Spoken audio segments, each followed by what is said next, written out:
Alors quand Marc m'a dit qu'il cherchait quelqu'un pour faire la bataille de Sadova, je lui ai dit mais je ne suis pas spécialiste de cette période. Puis j'ai eu un souvenir d'enfance, j'avais ces encyclopédies, vous savez, pour les jeunes, tout ça. Puis je me souvenais d'une image, mais je n'ai pas réussi à la retrouver, où on voyait la bataille de Sadova, en effet, avec ces beaux soldats autrichiens, avec vous savez, ces beaux uniformes, un peu d'opérette, quoi. Puis de l'autre côté, ça faisait très casque à pointe, quoi. Puis on se disait, ouh là là, on comprenait pourquoi l'un avait perdu et l'autre avait gagné. Et ça m'avait marqué, puis je m'étais intéressé un tout petit peu à cette bataille, puis j'avais remarqué que c'était vraiment un point de bascule dans l'histoire européenne. Et pour la comprendre, il faut revenir déjà au siècle précédent. Alors, je ne vais pas revenir au XVIe siècle, mais parce que je me suis rendu compte, quand vous regardez justement cette carte, vous voyez qu'il y a la Bohème, et puis la Bohème, il y a aussi... Et la bataille de Sadova va se dérouler dans une partie près de la frontière en Bohème, et près de la Silésie. On est au cœur de l'enjeu entre les deux empires, les deux notions d'empire. Il y en a deux, mais il n'y en a qu'un qui doit triompher à la fin, c'est pas possible. L'Autriche tenait à deux territoires, un qu'elle a jamais pu récupérer pour les Habsbourg, c'est la Suisse, et l'autre territoire, c'était une acquisition de 1526 qui était la Silésie. Alors les Silésiens avaient un peuplement un peu mixte, d'ailleurs les Silésiens avaient leur propre dialecte, les villes avaient une dominante peut-être germanique, les campagnes plutôt bohème tchèque. Voilà, l'Autriche tenait beaucoup à cette région-là. Et à la mort de l'empereur électif d'Allemagne, Charles VI de Habsbourg en 1740, eh bien tout change. Et puis il va y avoir la guerre de succession d'Autriche, parce qu'il y a un jeune roi de l'autre côté. Vous savez que le royaume de Prusse s'est formé quelques dizaines d'années auparavant. On ne s'en méfiait pas beaucoup, puisque même à Neuchâtel, on avait accueilli le roi de Prusse comme roi, parce que justement, on dit que c'est un lointain roi sans importance, qui ne va pas nous embêter, donc prenons ça plutôt que quelqu'un qui est proche du roi de France, plus proche, plus envahissant. Pas de chance, Frédéric II va profiter de l'inexpérience de Marie-Thérèse, qui n'a que 23 ans, pour s'emparer sans coup férir de la Silésie. Parce que si vous regardez la carte, justement, vous voyez que pour la Prusse, cette petite partie de Silésie, c'est la porte ouverte vers le Grand Est, un nach, comme il disait, un grand nach Osten, quoi. Et vraiment, c'était quelque chose d'important. Et la guerre va s'enclencher. Les Français envahissent la Bohème, Marie-Thérèse riposte, elle se rapproche de l'Angleterre, de la Russie et des provinces unies et détache la Prusse de la coalition en lui abandonnant la Silésie. Alors justement, c'est ça le problème, parce qu'elle va jouer perpétuellement sur les trois tableaux, parce qu'elle a peur des Français, donc elle se rapproche de la Prusse, et elle confirme la perte par le traité de Breslau. Donc c'est l'actuel Wrocław, la capitale de la Silésie, en 1742. Bon, après, comme elle a réussi à faire ce petit coup avec la Prusse, elle chasse les Français de Bohème, tandis que l'armée anglaise bouscule les Français sur le Rhin. Frédéric II, c'est toujours aussi comme ce que vous disiez, on n'arrête pas de jouer d'un camp à l'autre. Frédéric II, finalement, renoue avec la France, attaque à nouveau l'Autriche en 1745, et puis c'est la bataille de Fontenoy, à laquelle d'ailleurs participent des Suisses, des troupes suisses au service du roi de France, une grande bataille aussi pour les Suisses.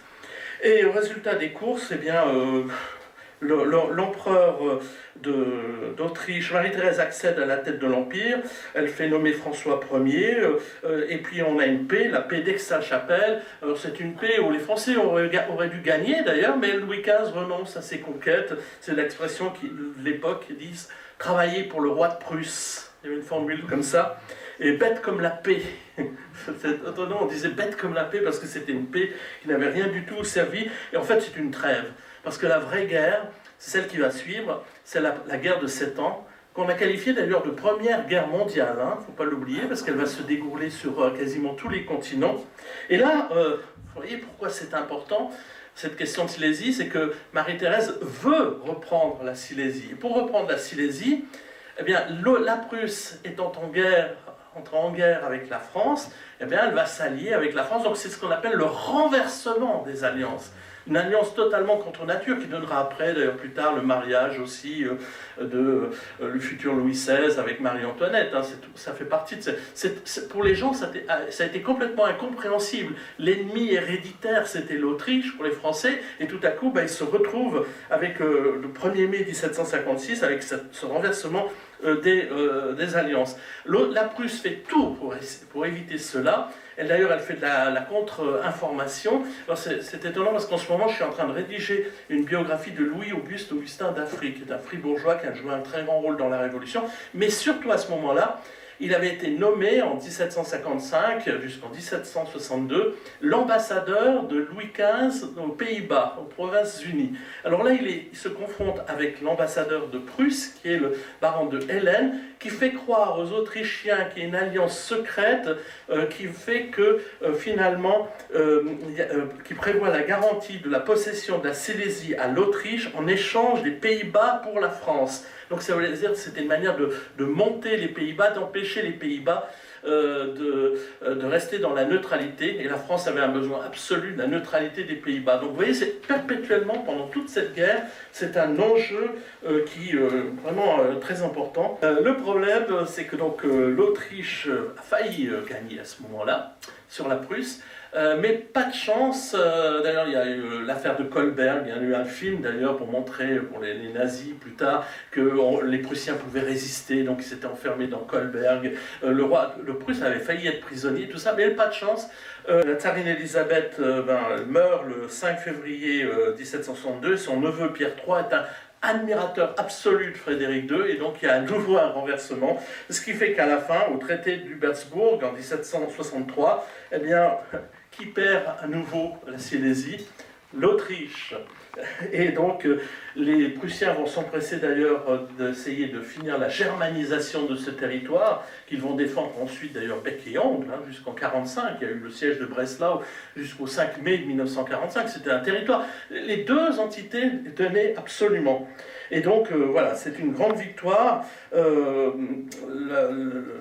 Pour l'Autriche, d'ailleurs, c'est le début de la descente aux enfers, si on veut bien.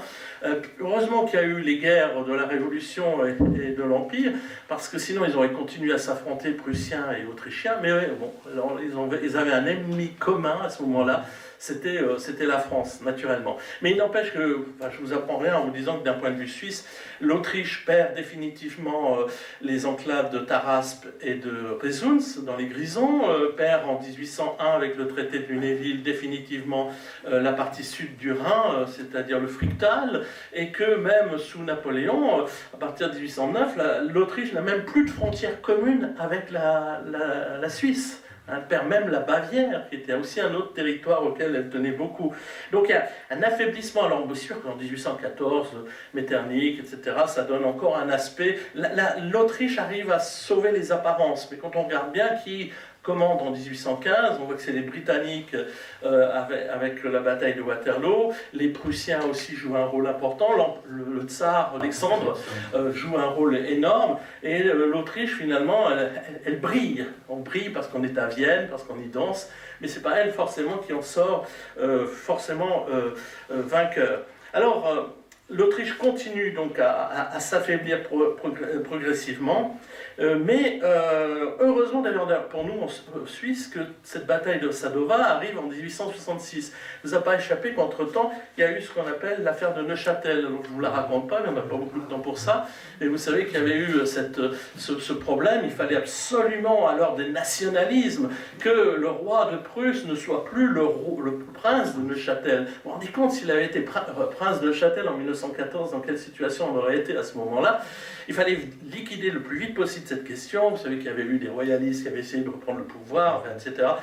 Je sais pas, il y avait failli avoir une nouvelle guerre, et puis c'est Napoléon III, là-bas, on peut le remercier, parce que plus tard, c'est pas tout à fait aussi positif pour lui. Mais en tout cas, en 1857, grâce d'ailleurs aux Britanniques aussi, on règle définitivement la question de Neuchâtel. Mais vous remarquez, on est moins de 10 ans avant Sadova. Si la question s'était posée 10 ans plus tard, avec l'entrée en puissance définitive de la Prusse, on n'aurait rien pu faire de tout cela. Alors, les choses vont se précipiter. L'Autriche est affaiblie, on l'a vu il y a quelques semaines avec Solferino, naturellement. La perte de prestige est immense pour l'Autriche, la défaite est cuisante. L'empereur d'Autriche aimerait bien un peu se refaire, naturellement. Guillaume Ier, par contre, succède à son frère Frédéric Guillaume IV sur le trône de Prusse le 2 janvier 1861. Alors, on parlait de religion, c'est un homme extrêmement pieux, troublé par le régime de délation qu'a instauré le gouvernement réactionnaire du défunt roi. Il est aussi très irrité par la virulence de l'opposition libérale.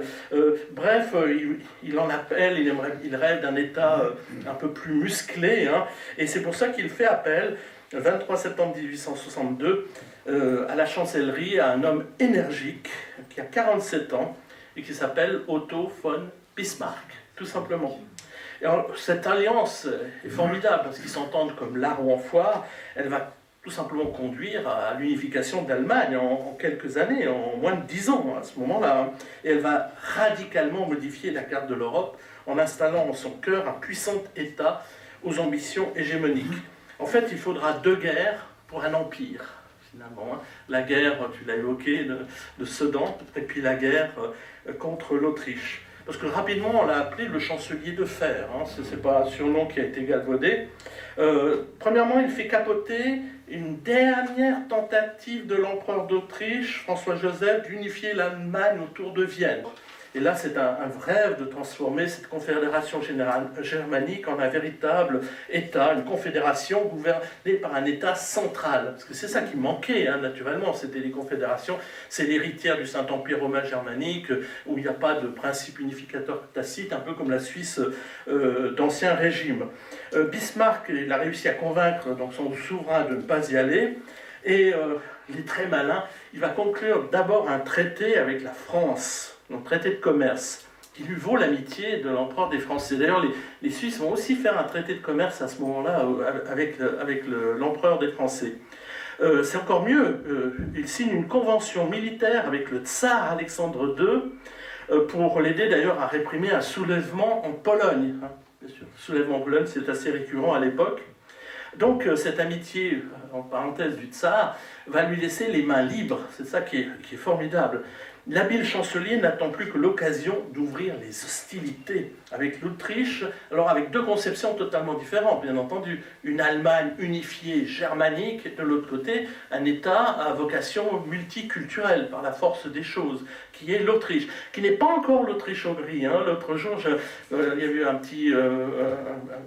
une séquence qui avait été passée, où on parlait de l'empereur d'Autriche-Hongrie. Non, c'était en 1867, l'empire d'Autriche-Hongrie. C'est une conséquence de Sadova.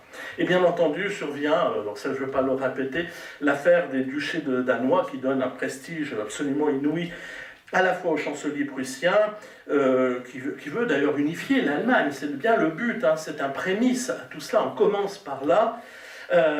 Et donc, en même temps, on réussit à joindre aussi le roi d'Italie dans l'affaire. Hein. Il ne faut pas l'oublier qu'il y a un aspect aussi. Victor Emmanuel II signe un traité d'alliance de 3 mois. C'est amusant, c'est un traité de 3 mois, le temps qu'on fasse la guerre, avec Berlin le 8 avril 1866. Alors, l'Autriche appelle la Confédération germanique à se mobiliser contre la Prusse, mais celle-ci, donc alliée à l'Italie, réagit très vite. Sous le commandement du Feldmarschall Moltke, l'armée prussienne va remporter, bien sûr, cette victoire écrasante le 3 juillet 1866. C'est assez étonnant comment ça va se dérouler. Hein. Je vais vous le raconter, je vais essayer de vous le raconter brièvement. L'Autriche avait réussi à rallier à sa cause la plupart des États quand même allemands, il ne faut pas l'oublier, la Saxe, le Hanovre, la Bavière, le Bade, le Württemberg. On n'imaginait pas que la Prusse allait vaincre en si peu de temps. D'ailleurs, la bourse n'avait pas compris, elle avait anticipé éventuellement une défaite de la Prusse, et il y a eu une crise économique, parce que tout le monde avait parié sur une guerre longue, et puis en fait ça avait pris complètement de course, donc ça avait accéléré une crise économique à ce moment-là. La bataille de Sadova, elle est importante à la fois dans le contexte politique général et dans le développement de la stratégie militaire en Europe. Avec Sadova débute l'époque des manœuvres d'armées massives qui, à la différence des armées napoléoniennes, mènent des combats où l'arme à feu devient centrale. La baïonnette, qui avait jusqu'alors décidé de l'issue de la plupart des combats, devient un accessoire avec l'élévation de la cadence de feu. Il faut aussi remarquer, par exemple, l'introduction de nouveaux armements.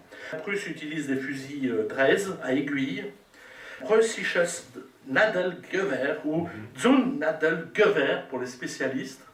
Une arme ultra moderne pour l'époque qui permettait aux fantassins de tirer allongé de 6 à 8 coups par minute.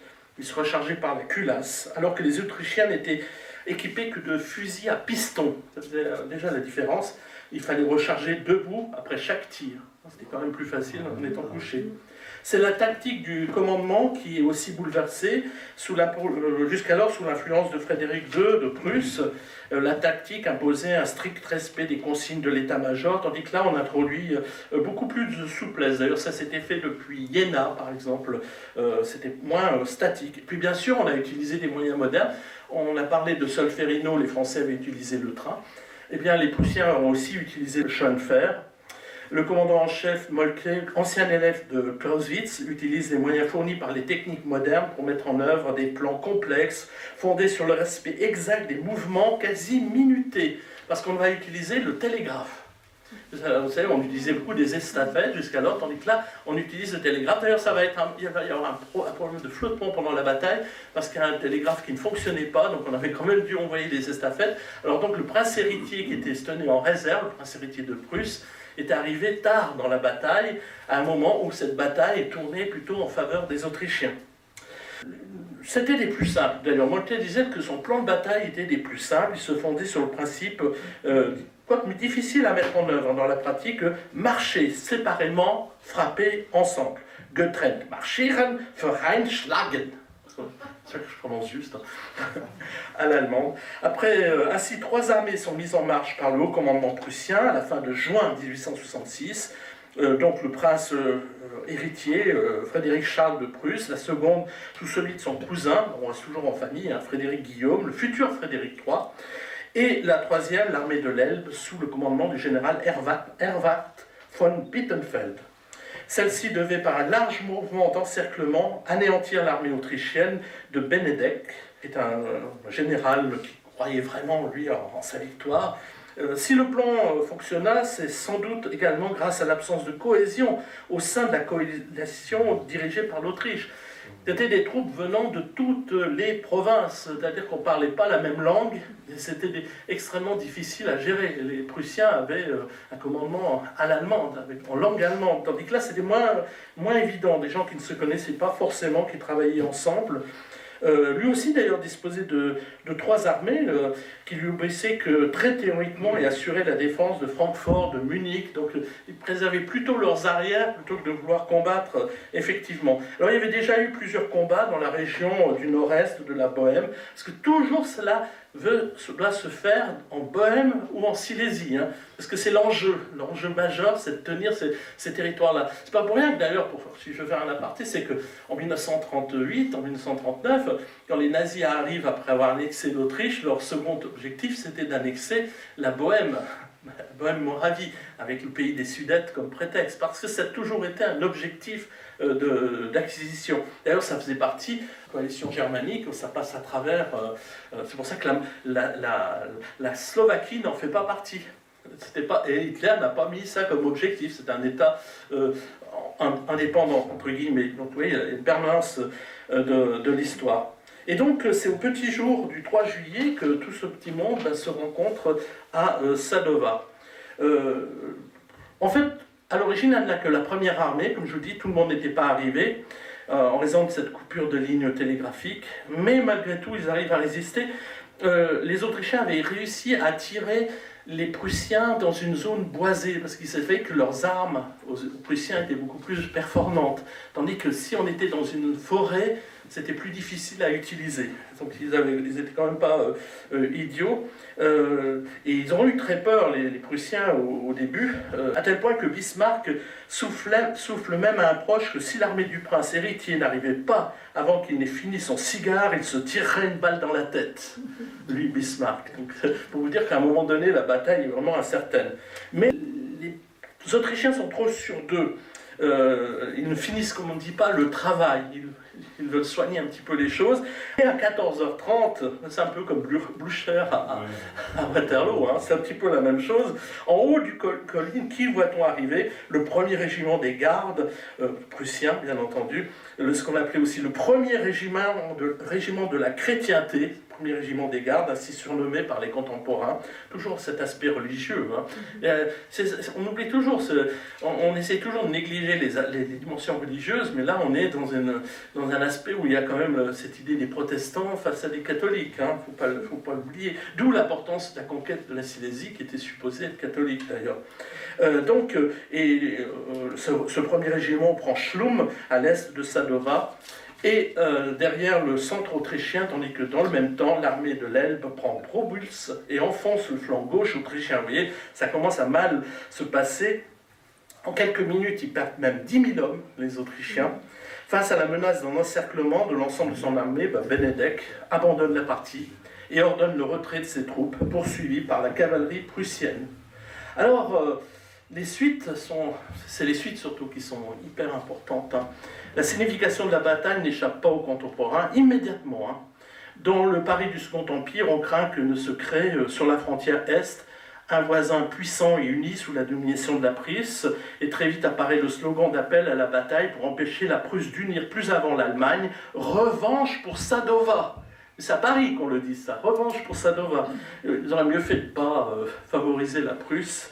D'ailleurs, c'est pour ça que moi, personnellement, j'aime pas tellement les Napoléons, parce que l'air de rien, entre Napoléon Ier, qui a réussi à fédérer les Prussiens autour de leur roi, et les Allemands, et Napoléon III, qui a fait exactement la même chose, ils sont grandement responsables de ce qui est arrivé ensuite, ce nationalisme outrancier. D'ailleurs, en plus, Napoléon III se dit tiens, j'aimerais bien avoir un pourboire, et on utilisait le terme de pourboire. Puis le pourboire, c'était de mettre la main sur une partie du Palatinat, parce que les Français rêvaient de récupérer Landau, vous savez, puis la Sarre, qui était... D'ailleurs, ils ont refait le coup dans les années 30, et dans les années 50, jusqu'en 1950, et je ne sais plus quoi, ils rêvaient de retrouver la Sarre, et sinon, à défaut, le Luxembourg.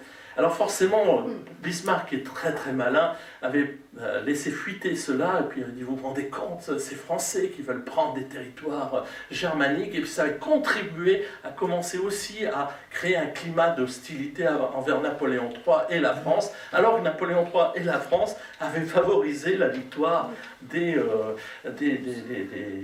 Prussiens. En parenthèse, l'Autriche n'avait pas été totalement vaincue parce qu'elle avait gagné par contre les Italiens. Il y a eu plusieurs batailles en Italie du Nord, mais les grands vainqueurs finalement c'est les Italiens, en parenthèse, parce qu'ils vont mettre la main lors du traité de paix sur la Vénétie. Ils vont réussir à récupérer ce territoire-là, il leur manquait, hein, après Solferino vous avez récupéré des territoires, mais il manquait quand même la Vénétie, quand même c'est quelque chose, hein, pour l'Italie, et bien c'est grâce à un effet collatéral, donc les Italiens ont été parmi les grands vainqueurs.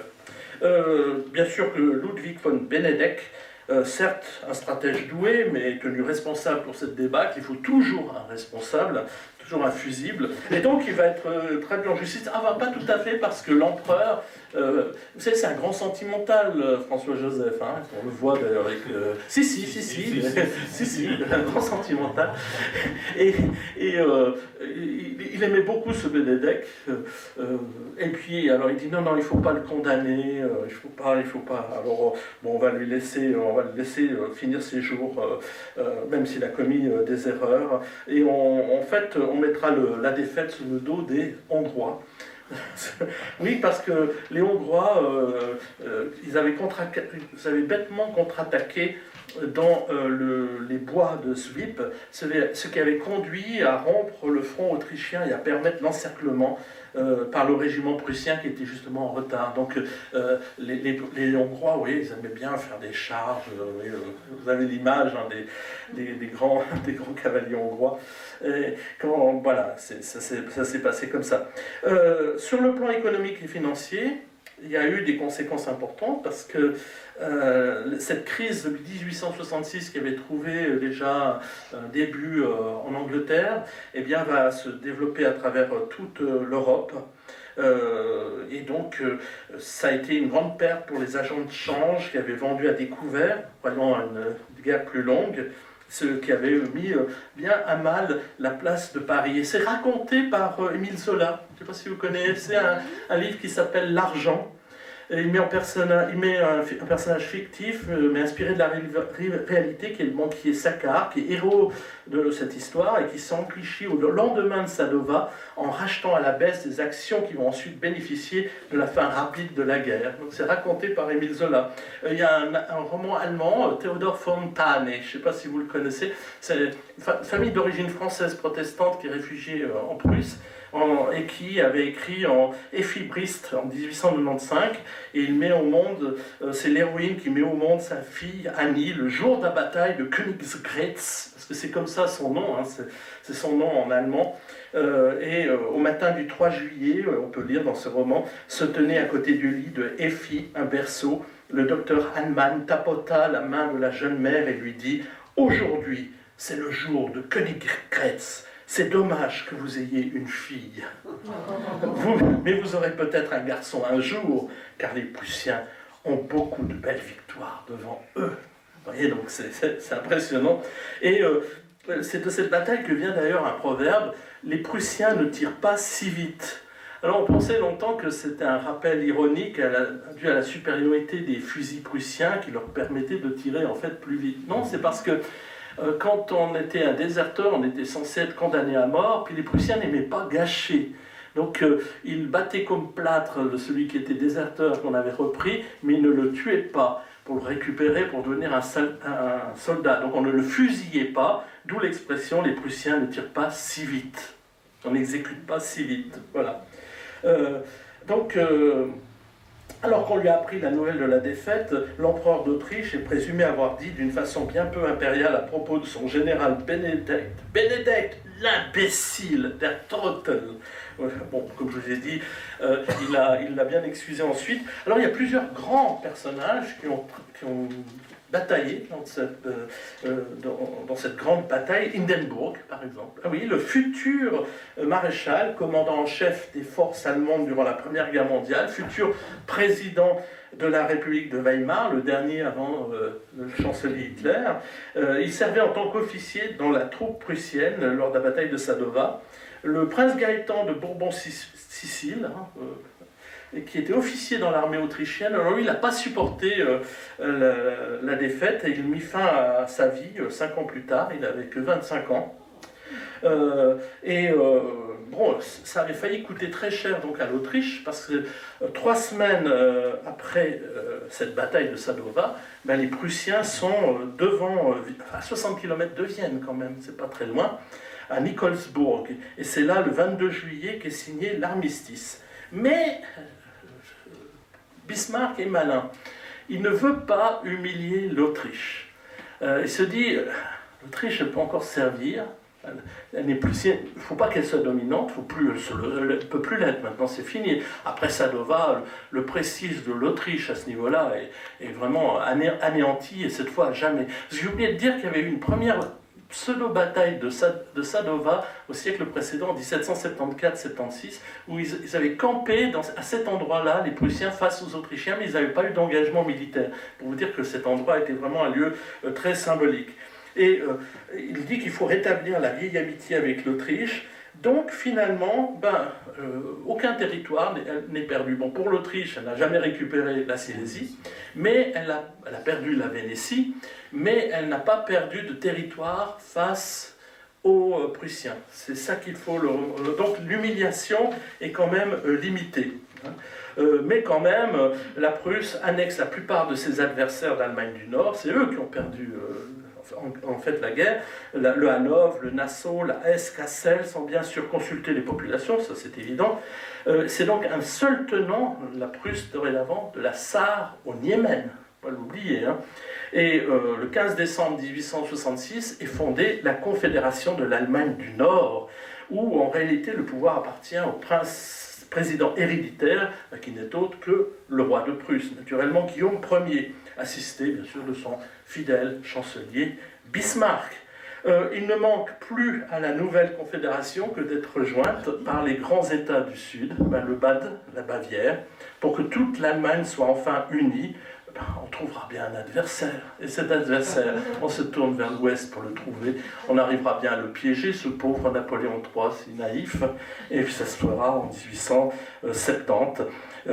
C'était quand même 21 États à ce moment-là, en 1866, qui sont autour de l'Allemagne. Le 22e, c'est la Prusse. Hein. Et c'est là qu'on crée le Bundesrat, ou Conseil fédéral, un Reichstag, ou Chambre des députés, élu au suffrage universel. Hein. Donc il y a cet aspect, il ne faut pas l'oublier, hein, ce futur empire allemand, il a quand même des aspects très modernes. Hein. Il y aura des formes de sécurité sociale qui vont être mises en place ensuite. Hein. C'est pour ça que les Français d'Alsace-Lorraine, quand ils vont redevenir français en 1919, se diront, mais non, il faut conserver quand même le système social allemand. C'était très important. Mais finalement, c'est pour l'Autriche-Hongrie que la chose, pour le moment, est la plus importante, parce que l'empereur doit inaugurer un nouvel État, parce qu'il est tellement affaibli qu'il doit donner une place à son corollaire, qui était la Hongrie. L'empereur était empereur et roi de Hongrie. Hein, on le voit bien, d'ailleurs, si vous regardez Sissi, hein, impératrice, eh bien, voilà. Mais on doit aboutir à la création, le 8 février 1867, de l'Autriche-Hongrie. Alors, vous savez, c'était la rivière Leïta qui faisait la frontière symbolique. Et vous aviez la Cislétanie et la Translétanie, mais ça ne s'appelait pas Autriche-Hongrie, ça s'appelait comme ça. Et ça arrivait jusqu'à l'Adriatique. C'est pour ça que Trieste était resté autrichien. Et donc, c'est pour ça que vous aviez un port autrichien qui s'appelait Trieste, et vous aviez un port hongrois qui s'appelait Fiume, c'est Rijeka maintenant. Il y a Pula aussi, c'était les deux endroits importants. C'est pour ça que les Hongrois étaient très fiers d'avoir une marine. Quand maintenant vous regardez la carte de la Hongrie, vous dites qu'ils sont bien loin de la mer. C'est pour ça que vous aviez à l'époque, venait de naître, le futur amiral qui était l'amiral Horthy, le futur chef de l'État hongrois de la Seconde Guerre mondiale. Le problème pour l'Autriche, c'est que elle est composée de ces deux éléments dominants, hongrois et autrichien, mais en oubliant la troisième composante, la composante slave. Or, on est toujours sur cette bonne limite de la Bohème. La Bohème, ça veut dire Prague. Prague est une ville, d'ailleurs, une composante germanique. Quand on voit Mahler, par exemple, avec la population juive, qui est plutôt germanique, enfin, c'est complexe, mais on voit qu'ils sont plutôt de ce côté-là. Et le futur tchèque voulait avoir une triple monarchie. Parce que Prague, oui, forcément, vous connaissez Prague, c'est une des plus belles villes d'Europe. Quand vous voyez c'était Buda, pas encore Budapest, Budapest, donc Vienne et Prague, ça formait une sorte de triangle. Donc, pour l'équilibre de l'Empire, il aurait fallu réunir les Slaves, les Hongrois et les Germaniques autrichiens. Le problème, c'est que les Autrichiens pouvaient s'en accommoder, mais pas les Hongrois. Ils étaient farouchement contre. Les Hongrois, c'est un peuple un peu à part. On voit d'ailleurs aujourd'hui encore, hein, c'est un peuple qui affirme sa propre identité dans l'Europe. Mais n'empêche que se développe dans cet empire austro-hongrois finissant, il va finir vraiment en beauté. Je rappelle quand même du point de vue artistique, l'Art Nouveau, Gustav Klimt que j'adore, Vienne quand même capitale, c'était une capitale des arts. Hein, c'était, quand vous parliez de Vienne, c'était l'équivalent de Paris. On ne parlait pas de Berlin à l'époque. Hein, d'ailleurs, il y avait un train qui permettait d'aller l'Orient Express, on passait aussi par Vienne. c'est très bien décrit d'ailleurs l'ambiance qui pouvait régner dans des ouvrages comme Musil, moi j'adore, L'homme sans qualité, etc., décrit l'ambiance à la veille de la Première Guerre mondiale, quand on va fêter le jubilé, on prépare le jubilé de l'empereur, et en fait il n'aura jamais lieu parce qu'il y aura la guerre, et on sait nous qu'il y aura la guerre. Il va y avoir la guerre, il écrit ça après la Première Guerre mondiale. C'est génial, je vous conseille, si vous voulez saisir l'ambiance qui pouvait régner de fin de règne en Autriche, eh bien, je vous conseille de lire cet ouvrage. Et puis Cracovie, par exemple, était une ville auquel on attachait une grande importance, qui était une ville autrichienne, il ne faut pas l'oublier aussi, avec des gens comme Méhofer qui vont faire les vitraux de la cathédrale de Fribourg, qui m'est cher. Donc c'est là que... Voilà, je ne vais pas m'appesantir sur ce genre de choses, mais je trouvais que c'était important. Et puis finir sur un aspect, c'est qu'on a commis les Européens ont commis un grand crime, je trouve, après la Première Guerre mondiale, c'est que la notion d'empire austro-hongrois était très intéressante en soi. C'était une Europe en miniature, un peu développée. Si on les avait encouragés à changer ça, on aurait bien unifié l'Europe centrale ainsi. C'est une véritable poudrière, on le voit encore maintenant.